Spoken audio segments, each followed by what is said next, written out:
jardinage, il sait tout faire du sol au plafond. On va parler de la chaleur dans les maisons. Comment apporter plus de chaleur dans nos maisons, surtout en hiver?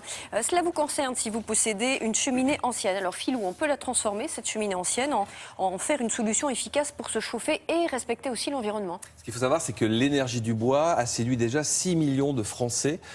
Pourquoi? Parce que c'est l'énergie qui revient la moins chère par rapport au fuel, etc. Et c'est l'énergie la plus propre en termes d'échange en CO2. Et c'est vrai que lorsqu'on a une cheminée ancienne, c'est-à-dire un foyer ouvert, on aime bien se faire un petit feu de cheminée, on entend le feu crépiter, la chaleur est légère, le feu de bois est très présent, mais malheureusement, la valeur énergétique de la bûche que l'on met dans la cheminée, le rendu final est très faible. Il faut savoir que une bûche mise dans un foyer ouvert, c'est 15% d'énergie redonnée à la maison. Et une bûche mise dans un foyer fermé, là, on obtient 75% d'énergie efficace. Donc, c'est vrai qu'il vaut mieux fermer les cheminées. Alors, on peut faire et redispatcher après la chaleur? Alors, effectivement, on a un foyer fermé avec des bouches de ventilation qui permettent aujourd'hui, comme une sorte de VMC, de disperser la chaleur dans toutes les pièces ou dans la pièce principale. Et c'est assez efficace, vous allez voir. On a fait justement un test entre une vieille cheminée et vous allez voir, c'est tout à fait différent après et ça change complètement la vision d'une pièce. Regardez.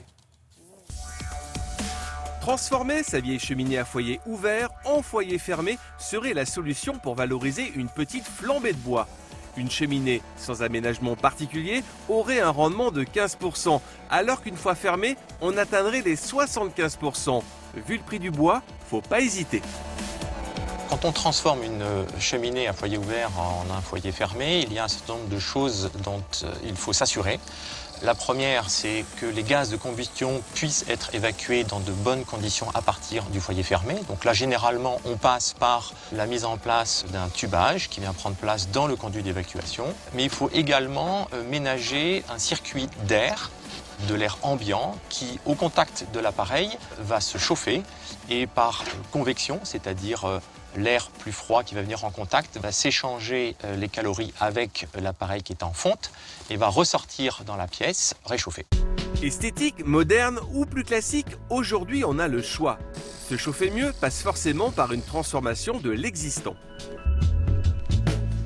Aujourd'hui, il a un rendement de 75% et offre une très belle vision du feu. Et il a une particularité par rapport à d'autres foyers, c'est qu'il embarque dans sa porte le décor.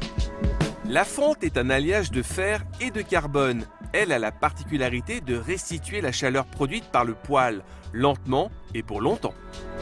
La fonte, c'est le matériau roi pour tout ce qui est en contact avec le feu. Elle se charge naturellement en chaleur pour la diffuser de manière douce.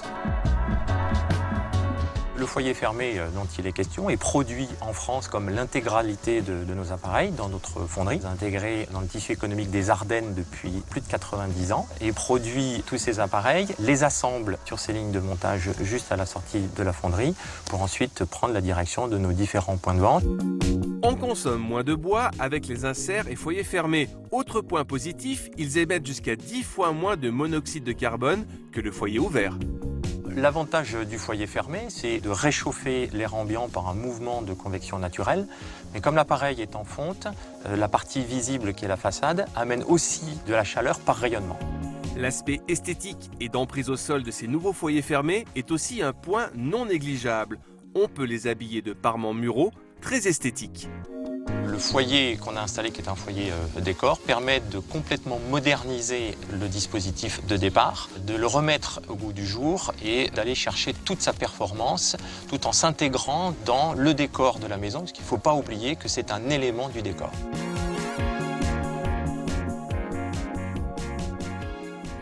Ça change tout, tant sur le plan esthétique que thermique. Exactement, ça change sur le plan esthétique, thermique. On reste devant comme une sorte de télé en 16/9, parce que vraiment, sur des foyers aujourd'hui en 16/9, les vitres aujourd'hui se nettoient très facilement. Il n'y a plus du tout cette fameuse j'allais dire, tache noire sombre. Aujourd'hui, on a des produits très efficaces pour avoir toujours une transparence du feu à travers ces inserts, justement. Il faut beaucoup casser, c'est quand même un gros barnum. Tout dépend en fait du lieu et de la cheminée cheminée. Là, on a vraiment tout cassé. On a inséré, vous avez vu, le poêle, l'insert. Et on a tout réhabillé autour.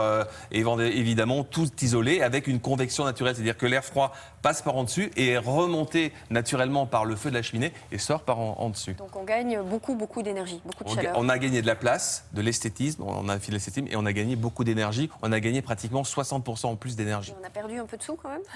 On a perdu 3 500 €, hein, mais enfin on les perd pas puisque ça dure longtemps une cheminée comme ça. Et surtout, alors ça dépend. Et en résidence principale, il y a un crédit d'impôt plus des aides locales ou régionales. Il faut se renseigner dans sa